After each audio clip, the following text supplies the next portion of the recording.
team fight, they don't have that as much in the situation, and I think they might struggle to get onto that backline of top esports. And if they don't, they are just going to have a rough time. Well, coaches, gonna fist bump here as we get ready to hop onto the Rift for game number 1. I see Tristana and I see that's probably gonna win. That's I keep it relatively simple in my mind. Top Esports probably coming out ahead when it comes to this draft, but T1 have been incredibly creative with what they've got done, and they are desperate to protect their key, as we can see. And the trophy is right there. It's right there, sitting in front of them. They can see it. And this is going to be huge in game number 1. But first, we've got an interview. Kitty waiting alongside. Hi everyone, by my side is the top esports coach, Coach Malachi. I wanted to ask about your draft with the Ivan and Tristana priority for this game 1. 所以我想问一下，你们前期选的小炮还有小橘这个中野配合，你们想要前期打出什么样的效果呢？其实小炮觉得选到后期打团比他更强的打野组合会好一点。其次，因为我们选了寒冰加小炮的双射手，所以说我觉得话就是小橘会好一点。Well, I think Tristana and Ivan as a duo is still towards the late game, and they do scale very well, especially when T1 picked Zyra, which is going to be a very powerful pick towards the later stage of the game, especially when we have Ashe and Tristana, where we have double 80 carries, it will work really well with the Ivan. 那么好了，这是第一把对阵 T1， 然后他们也是一个比较会打后期团战的一个阵容。那么这次应对 T1， 你们有做什么特殊的准备吗？其实从 BP 上也能看得到吧，就是我们跟他们中路的英雄，可能属性是不一样的，所以我们会尽量想着搬掉就是对手中单比较擅长的那种传统法师，然后去尽量打到就是中单 AD 的对局。To verse T1, which is a very good team where they can spike towards the later stage of the game, we wanted to ban off the mid lane champions like the Azir, where Faker is very proficient on this champion, and hopefully we get to face them in the later stages of the game. 谢谢 Malachi. Thank you very much, Kitty, and great to hear some insights from Malachi before we jump onto the Rift for game number 1. I think that we unanimously agree that in the late game, the Ivern and Tristana will be utterly terrifying. And we are so very close to seeing whether it is going to work out. And that expedition towards the late game is going to be the real story here as the Qadir Arena erupts, and we are onto the Rift for game number 1 of the finals for the Esports World Cup presenting League of Legends. Let's see who's going to be able to take that trophy with them and who's going to witness the last key being destroyed for the League of Legends competition. It's a lot of tension going into this first game.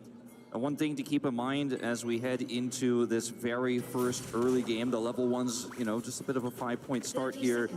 The Ivern will be outcleared by the Zyra early. She will get a farm lead. The Ivern will not be able to match because it takes some time for him to actually capture his camps and get that money.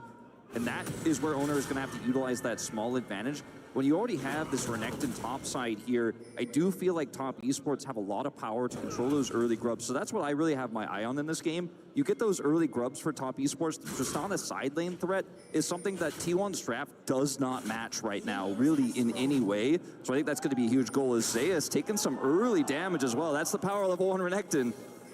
Yeah, just 369 walking him down there as Carrier going to throw a Cosmic Binding in. Not too much else going to happen as 369 is going to jump scare Owner from the brush.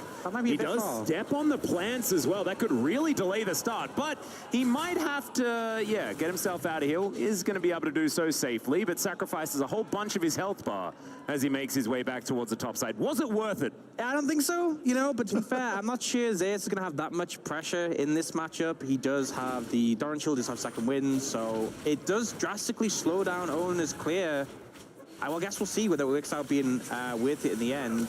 Ooh, heal actually going to be utilized on both sides here as the battle for lane control on the bottom side of the map starts off at almost 2 minutes in. Very, very early. So far, it is control here for top esports. As now Faker is looking for a solo kill. He flashes over the damage of the rocket jump, and now the minions are doing so much work. Blood picked up with the help of his friends, and Cream on the board so early. We had a a similar issue domestically in the LCK recently where Faker looked for a level 1 all into the Tristana and failed. Similar situation with the minion damage as well. Another miscalculation, and it's Cream who picks up first blood. Already a tough matchup for the Corki. We've seen the Tristana usually win those out here, not only at this tournament, but just right now in this meta on the previous patch, this current patch. This is not a good start for Faker. We'll have to burn his teleport early. I mean, it's just worst case scenario. Like, if you don't have pressure in the matchup, that's one thing. But to end up going down here and you see the level up from Cream, he focuses on that.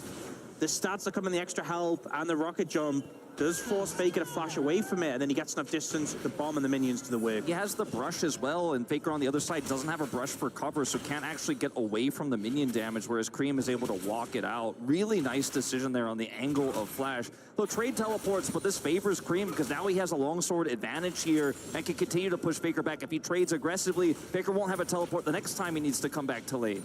Well, Owner is going to look to try and help out here. Has double buffs at the ready as he rotates over. Walks across a ward, though.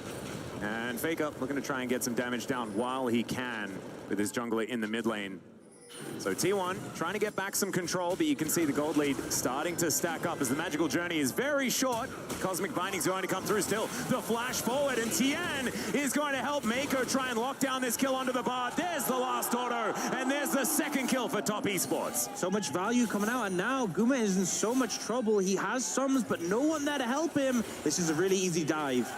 Well, let's see what they can actually do here, how clean it's going to be as he dashes through the turret. Mako tanks it up, and it is absolutely free here for Top Esports, picking up their third. 2 big wins here in the early game for Top Esports. The kill on Faker, the gank bottom there.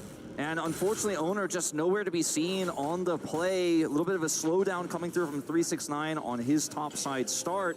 And it's the Bard that's just not able to get out of this one. He doesn't have a cleanse. Keria just caught here in the river trying to spot this out. Tian obviously getting the faster rotation. And there's no way out for Keria. Guma then just left to dry as the Ashe pushes in the wave to stack this up for a second dive. There's just nothing Guma could do here. And I feel like it's kind of been a hallmark of Tien, just really focusing down towards bot lane. You know, we saw it yesterday quite frequently, really putting the attention there and getting so much value every time he does. And I feel like it's so dire right now for T1, because if Top Esports went in the late game with this composition, even, I'd feel pretty confident in them. But when they already have a 1,000 gold lead at 5 minutes, it is not looking promising. Yeah, and we know as well that Tristana can struggle a little bit very early on, but then is going to be absolutely fine. And with that first blood, it really does put a huge pressure point in this mid lane that was otherwise unexpected for T1. We'll see what they can do to try and mitigate it. This is not necessarily looking good as the Winter's Bind going to connect onto Keria. Gets himself through the wall with the magical journey, and Owner is walking his way down. Information, though, with that ward and the Tri-Brush does mean that Top Esports able to walk their way out, and it's measured aggression, but it's as much as they can possibly put in. As speaking of which, Cream in the mid lane is going to get the Valkyrie out of Faker, and it is going to be just a little bit of a wash there. But let's see exactly what's going to happen as Tien moving down here towards the bottom lane once again. Gumayushi gets the dash off, good Cosmic Binding. They're not able to find a follow-up gank this time around. Yeah, and we are still seeing Owner obviously get a big farm lead in the jungle, expecting the matchup. But I really think they starting to need to be finding angles to get advantages, using that Zyra's clear speed, maybe to look for some mutual objectives. But it just feels like right now both junglers hovering around bot.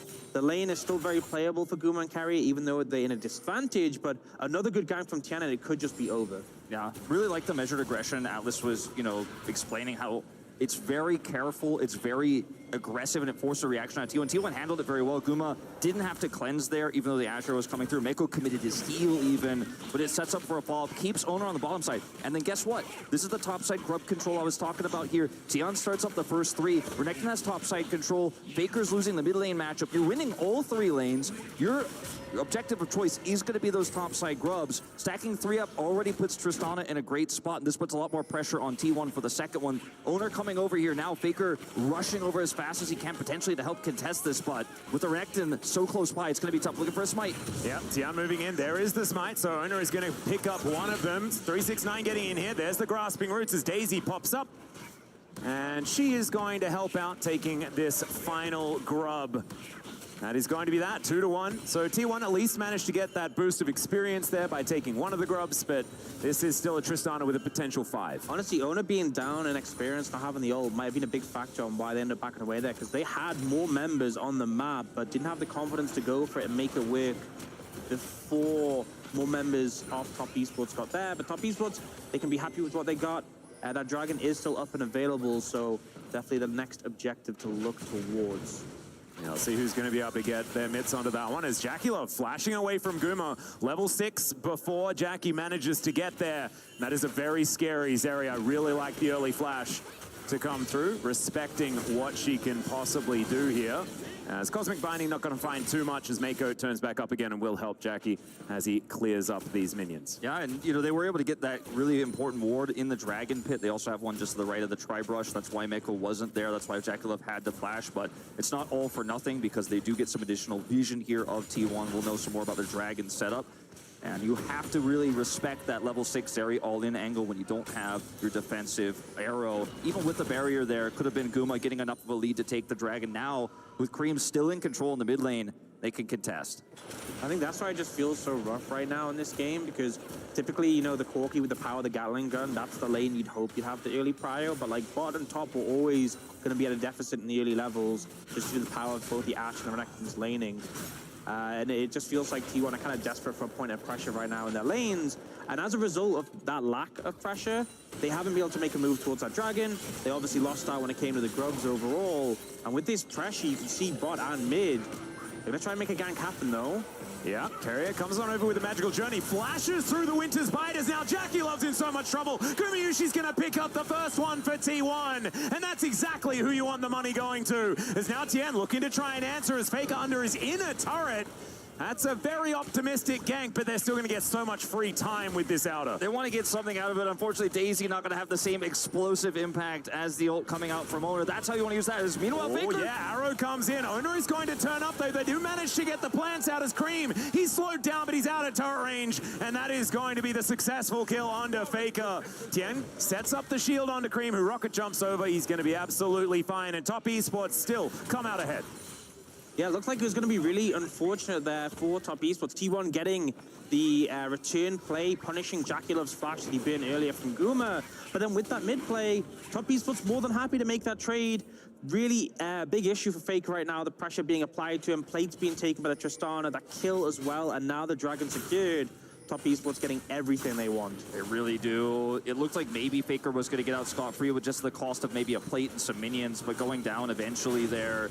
And yes, it's a massive farm lead for Owner, but we saw this against Genji when Tian was playing this Ivern. It doesn't matter how far behind you fall early because your relevance later on is often going to be way higher than what the Zyra could do. And yes, Owner gets the successful gank off here, but so does Tian there in the mid lane.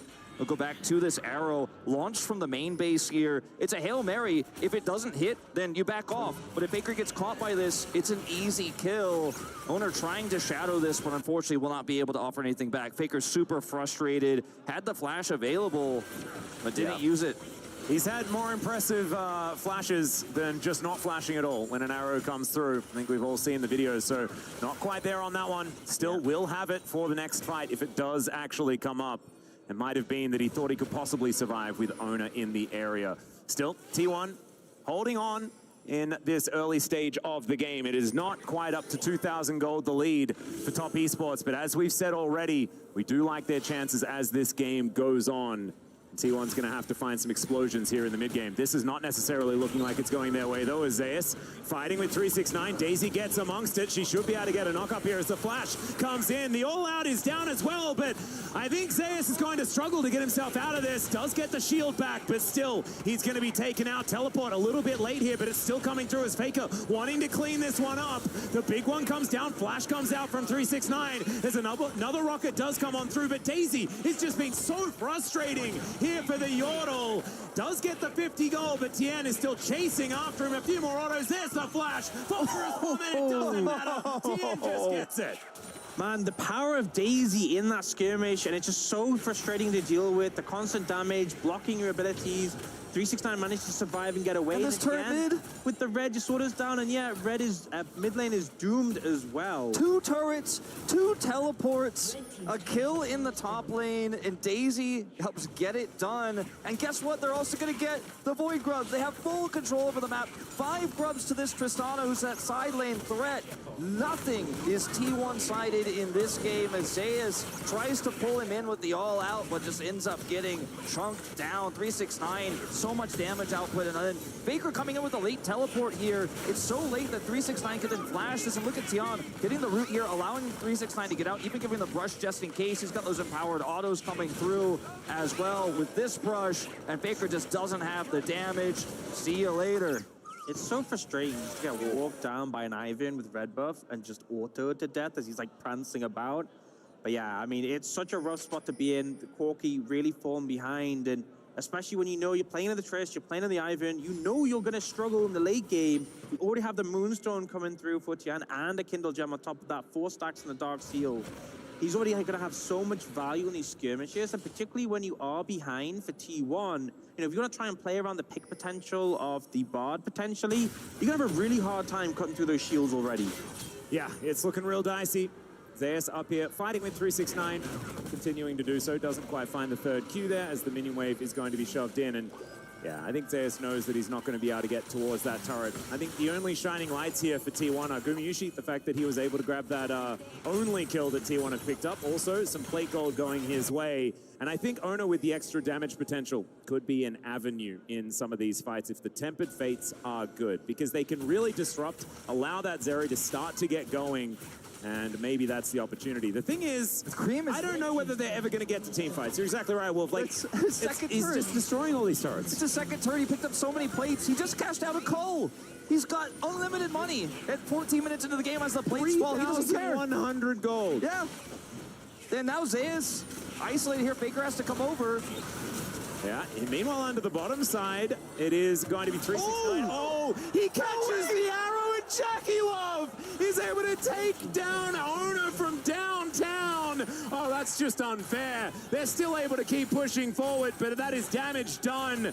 And T1 are going to still try and trade, right? Because they lost an inner turret on the top side. They are priced into this, but they're going to run out of minions. And now 369's going for it. Oh, no! Lens comes in. He gets cut up. It is going to be the turret falling, but was it worth it? I don't think so. Faking out desperately, trying to defend this inner, but that one's going to fall at the same time. And boys, I think we can call this one. I think this one's done so. It's such a rough trade for T1. It looked like they were just going to trade out those low health Tier 1 towers. Top Esports gets so much more, though. This team is so fantastic at finding ways to break Tier 2s. They aggress the enemy jungle, but I mean, yes, that was a given. They were probably going to get that Tier 2 top, but the fact the arrow snipes Ona from Jackie Love, who's been so fantastic with these arrows today and yesterday, and 369 takes down Guma.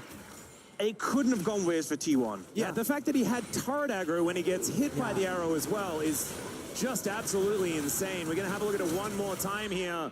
As, yep, Jackie Love just notices the situation happening, and it is so hard for the Zyra not to have turret aggro in that moment. Still, fantastically well played here by Top Esports. And this is just such a disaster for T1. I want to, put everyone's attention to Faker's items. He's sitting on nothing.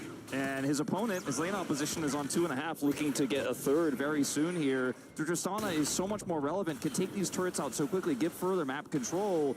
And it's a product of the draft, but it's a product of Top Esports just getting these early leads, being so proactive with it. I mean, this was a great draft, we all agreed, but we didn't think it was going to be this one-sided with it.